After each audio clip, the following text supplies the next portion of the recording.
Hi friends, welcome back. तो friends, आज का वीडियो है ताइवान की भारत से गुहार, चीन को ठेंगा दिखाते हुए एक साथ आने की अपील। तो फ्रेंड्स, वीडियो देखते हो, पता करते हैं डिटेल्स। पर वीडियो शुरू करने से पहले अगर आप चैनल पर पहली बार ही आए हो और आपने अभी तक सब्सक्राइब नहीं किया तो जल्दी से पहले सब्सक्राइब के बटन और नोटिफिकेशन बेल दोनों को क्लिक कर लो ताकि आपको हमारे सारे न्यू वीडियोस के नोटिफिकेशन मिल जाएं जैसे हम अपलोड करें। अगर आपको वीडियो अच्छा लगता है प्लीज लाइक एंड शेयर। और फ्रेंड्स, साथ में हमारा जो दूसरा चैनल है और ट्विटर अकाउंट है, उन दोनों को फॉलो और सब्सक्राइब कर लेना। डिटेल्स हैं डिस्क्रिप्शन बॉक्स के अंदर। चलिए शुरू करते हैं। ताइवान चीन को मात देने के लिए बेताब है और इसके लिए वो भारत का साथ चाहता है,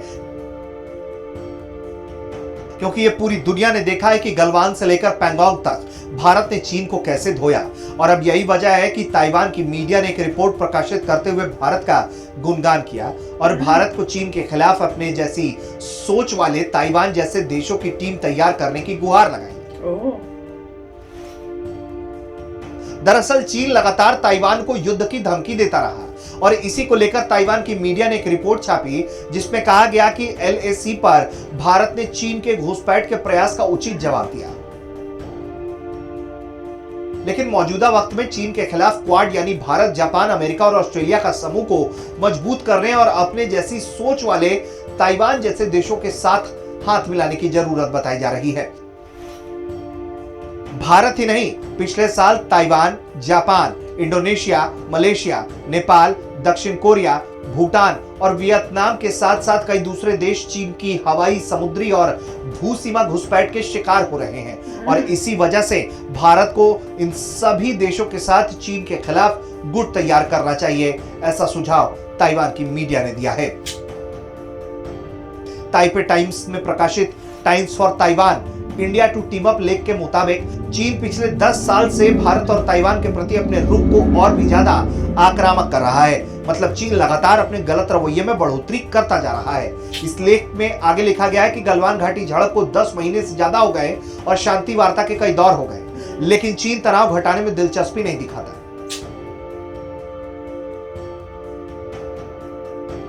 और अगर बात पिछले अप्रैल मई से अब तक की करें तो चीन की तरफ से सीमावर्ती क्षेत्रों और पश्चिमी सेक्टर में एलएसी पर भारी मात्रा में हथियार और सैनिक तैनात किए गए। मई के मध्य से चीनी सेना ने भारत चीन सीमा क्षेत्र के पश्चिमी सेक्टर में कई जगह एलएसी में घुसपैठ करने की कोशिश की। इन प्रयासों पर भारत की तरफ से उचित जवाब भी मिला। हालांकि हाल ही में दोनों पक्ष ने तय किया कि कोई भी अब आगे की पंक्ति में सैनिक नहीं बढ़ाएगा, लेकिन इसके बावजूद चीन ज्यादा सैनिक, आर्टिलरी, हथियार भेजकर पूर्वी लद्दाख में अपनी मौजूदगी को मजबूत कर रहा है। खैर, कुछ भी हो, चीन एशिया में अगर किसी देश को अपने लिए चुनौती मानता है तो वो भारत ही है। इसी वजह से चीन की तरफ से दलाई लामा और निर्वासित तिब्बत सरकार का मुद्दा उठाना, भूटान के साथ विवाद खड़ा करना और राजनीतिक टूल की तरह नेपाल को भारत के खिलाफ खड़ा करना जैसे उसके रणनीतिक योजना का हिस्सा रहा है। लेकिन भारत भी इसके प्रति लगातार अपनी काट ढूंढता रहा है और वक्त वक्त पर चीन को करारा जवाब देता रहा है। ब्यूरो रिपोर्ट, भारत तक। तो फ्रेंड्स, वीडियो अच्छा था।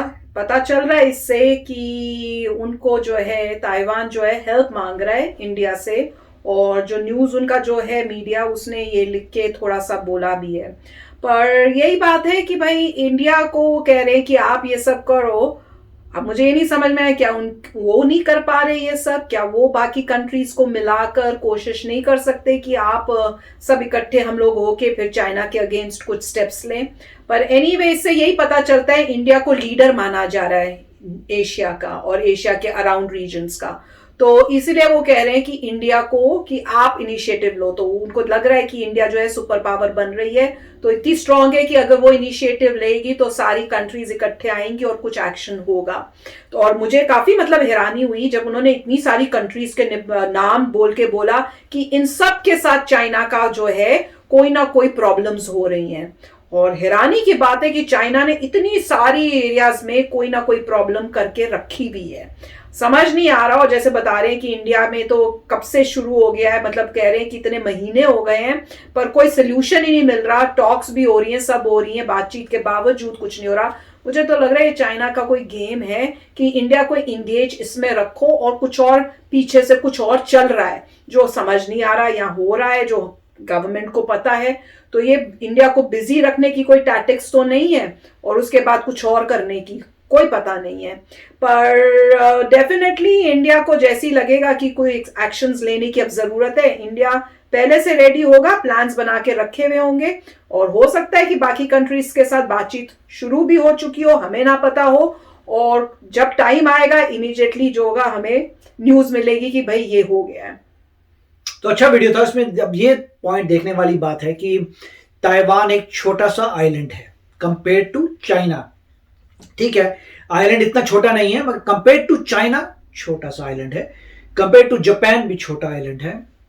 और ताइवान में टेक्नोलॉजी बहुत ही तेज है, राइट, चाइना से बेटर है और आप कह सकते हैं इक्वल है। तो देखिए उतने छोटे आइलैंड ने भी इतनी जबरदस्त की है प्रोग्रेस कि वो चाइना को टक्कर देते हैं मैन्युफैक्चरिंग में, हार्डवेयर मैन्युफैक्चरिंग में। और डेफिनेटली अब जो है उनका सबसे बड़ा एलाई यूएस है। तो यूएस बहुत बड़ा एलाई है। जब भी कोई टेंशन होती है तो यूएस अपने वॉरशिप्स भेज देता है और वो वॉरशिप जो है बहुत कंट्रीज के काम आते हैं। बहुत कंट्रीज मतलब यूएस के वॉरशिप्स प्रोटेक्ट कर रहे हैं ताइवान को, साउथ कोरिया को और जापान को। तो बेसिकली वो जितने भी जा रहे हैं शिप्स उस रीजन में स्टेशन हो रहे हैं। फिलीपींस पहले कॉलोनी था यूएस की, तो फिलीपींस को प्रोटेक्ट करता है, साउथ कोरिया, जापान, ताइवान। ठीक है, तो ताइवान के एलाइज मतलब काफी हैं, जापान है, साउथ कोरिया है, इंडिया है।